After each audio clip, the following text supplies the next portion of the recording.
आज की इस वीडियो में आप सबका स्वागत है। इस वीडियो में मैं आपको बताऊंगा कि कैसे ब्लैंक का जो बीच का जो डिफरेंस है वो आप बिल्कुल क्लियर कर लेंगे।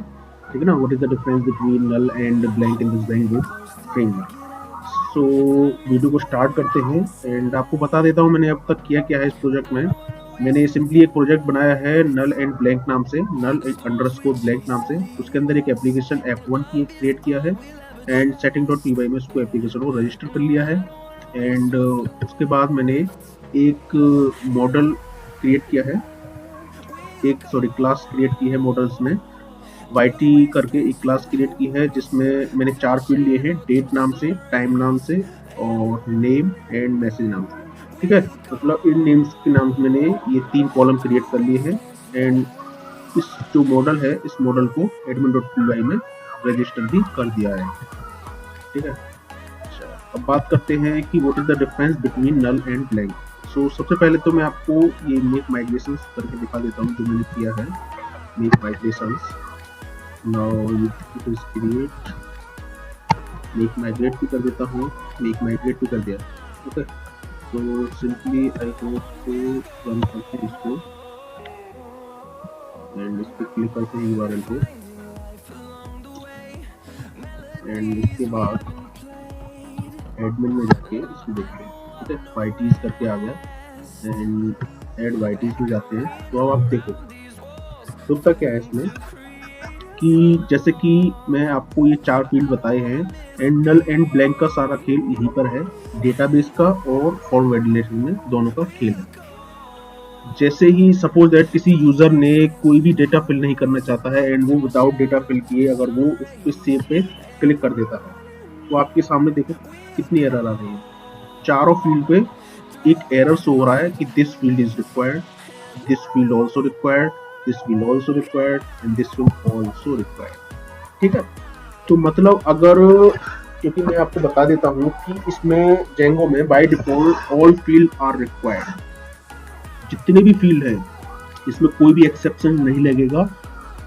मतलब फॉर्म वैलिडेशन में जेंगो के अंदर by default blank equals to false होता है। ठीक है। उसको अगर हम ओवरराइड करना चाहें, अगर हम यूजर से कहते हैं कि साहब आपको मैसेज में फिल करना है, नेम फिल करना है, बट आपको डेट एंड टाइम को आप मतलब स्किप कर सकते हो, it is the these two field are optional. किसी फील्ड को ऑप्शनल करने के लिए आप ब्लैंक इक्वल ट्रू पास करते हैं उसके अंदर, ब्लैंक इक्वल टू ट्रू।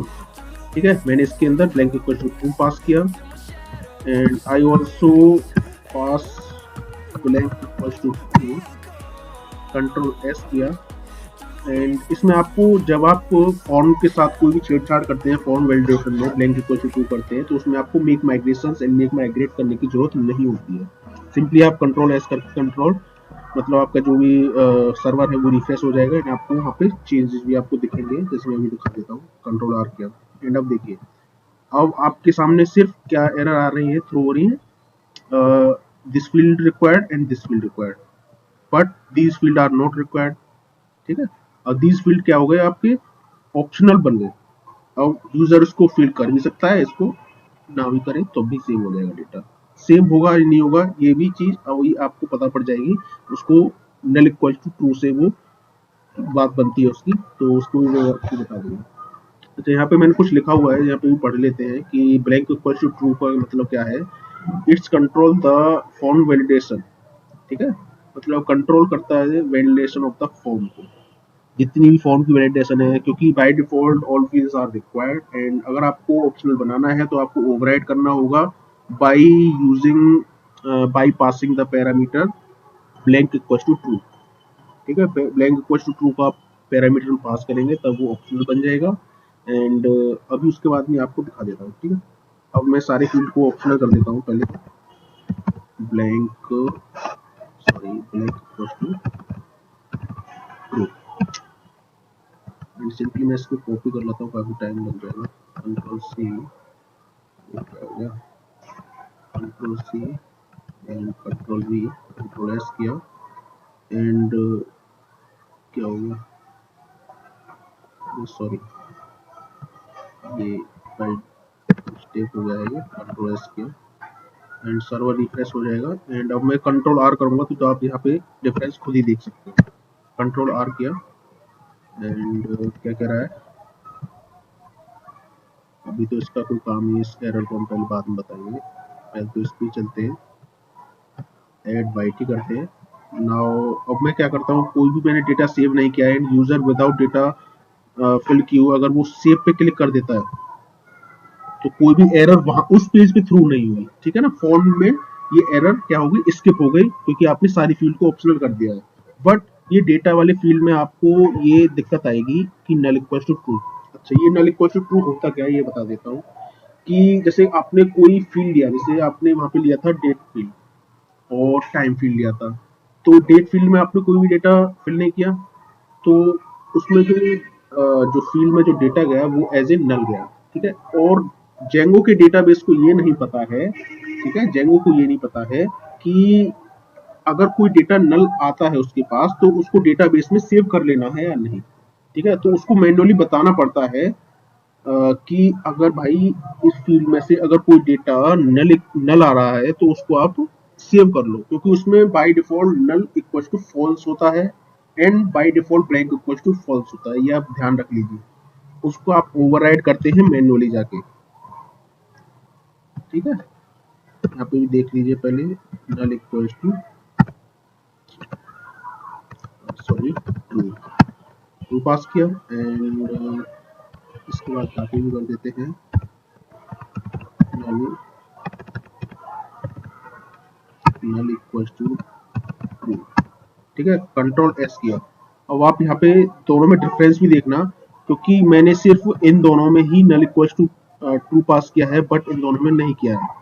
तो ऐसा मैंने भेदभाव क्यों किया है तो ये सारी चीज मैं आपको यहाँ पे बता दूंगा, क्योंकि ये दोनों एक्सेप्शन फील्ड में आते हैं, इसलिए मैंने इन दोनों में पास नहीं किया है, वो भी मैं आपको बता दूंगा। कंट्रोल एस किया एंड मैंने आपको क्या बताया था, जब आप फॉर्म वैलिडेशन में कोई चेंज करते हैं मेक माइग्रेशन की जरूरत नहीं पड़ती है, बट आप डेटाबेस में कुछ चेंज कर रहे हो, क्योंकि नल इक्वल टू ट्रू का पूरा रिलेशन क्या है, मतलब सीधा सीधा रिलेशन डेटाबेस के साथ है, तो आपको मेक माइग्रेशन करना होगा। मैं सर्वर को स्टॉप कर देता हूँ, ब्रेक कर देता हूँ एंड मेक माइग्रेशंस, ठीक है। अब यहाँ पे देख लो कि अल्टर फील्ड वगैरह सारा कुछ क्रिएट हो गया है जो भी है।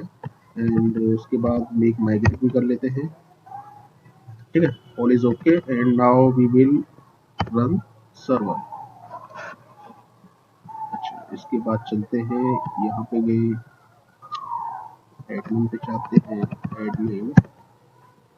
अच्छा, अब हम जाते हैं वाइटीज में। अब आप यहाँ पे सारा कुछ डिफरेंस देखोगे। पहले मैंने क्या किया था, ये तो हमने यहाँ पे सीख लिया कि कोई भी डेटा कोई भी फील्ड है उसको ऑप्शनल बनाना है तो ब्लैंक इक्वल टू ट्रू आपको पास करना होगा, ठीक है। ऑप्शनल बनाना है तो ब्लैंक इक्वल टू ट्रू पास करो, क्योंकि उसका फील्ड जो है जो फील्ड है वो रिक्वायर्ड होता है बाय डिफॉल्ट, उसको आपको ओवरराइड करके ट्रू करना होता है।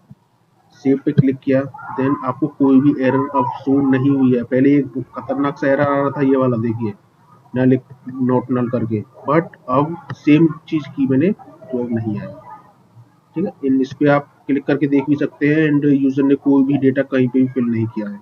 अच्छा, अब मैं आपको यहाँ पे बता देता हूँ एक्सेप्शन केस क्या होता है। एक्सेप्शन केस है इसका, यहाँ पे आप पढ़ भी लेना कि इसको पहले मैं ऐसा कर देता हूँ, सॉरी, हाँ ठीक है।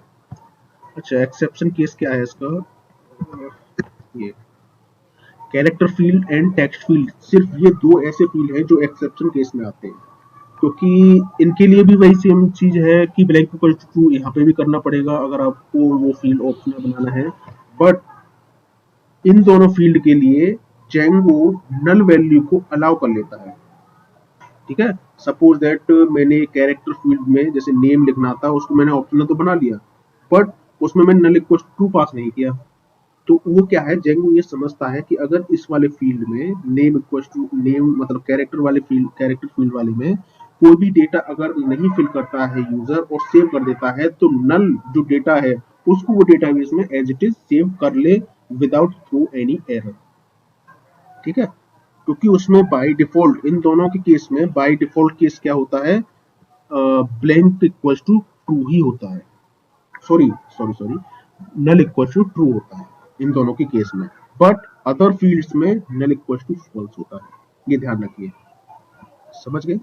तो ये था difference null equal to true में, and what is the difference between null and blank. तो आई होप आपको ये सारा कुछ कॉन्सेप्ट समझ में आया होगा। सिंपल सी बात है, मैं आपको ओवरव्यू दे देता हूँ पूरी वीडियो का, कि जेंगो में सारे फील्ड रिक्वायर्ड होते हैं, मींस उसमें बाय डिफॉल्ट आपको ब्लैंक इक्वल टू फॉल्स उसमें पहले से ही होता है, बट आपको दिखता नहीं है। ठीक है, उसको ओवरराइड करने के लिए आपको ब्लैंक इक्वल टू ट्रू के अंदर पैरामीटर पास करना होता है। उससे क्या होगा कि आपका जो फील्ड है वो ऑप्शनल बन जाएगा। अच्छा, ये केस सबके लिए सेम है, इस वाले केस में कोई भी एक्सेप्शन नहीं है। बट नल का संबंध पूरा किससे है? डेटाबेस से है। तो डेटाबेस में दो एक्सेप्शन आ जाते हैं दो फील्ड के लिए, कैरेक्टर फील्ड के लिए एंड टेक्स्ट फील्ड के लिए। कैरेक्टर फील्ड और टेक्स्ट फील्ड में null equal to true by default होता है जेंगो की तरफ से। बट और मतलब except character field and text field, इन दोनों को छोड़ के जितने भी फील्ड होते हैं जेंगो के अंदर, उन सब में null equal to false by default होता है। तो आपको ओवरराइड करके उसे नल इक्वल टू ट्रू करना होगा। That is the simple difference between null and true. So I hope आपको ये वीडियो पसंद आई होगी। अगर आपको ये वीडियो पसंद आती है तो please keep like, subscribe and share also. So thank you, bye bye, have a nice day.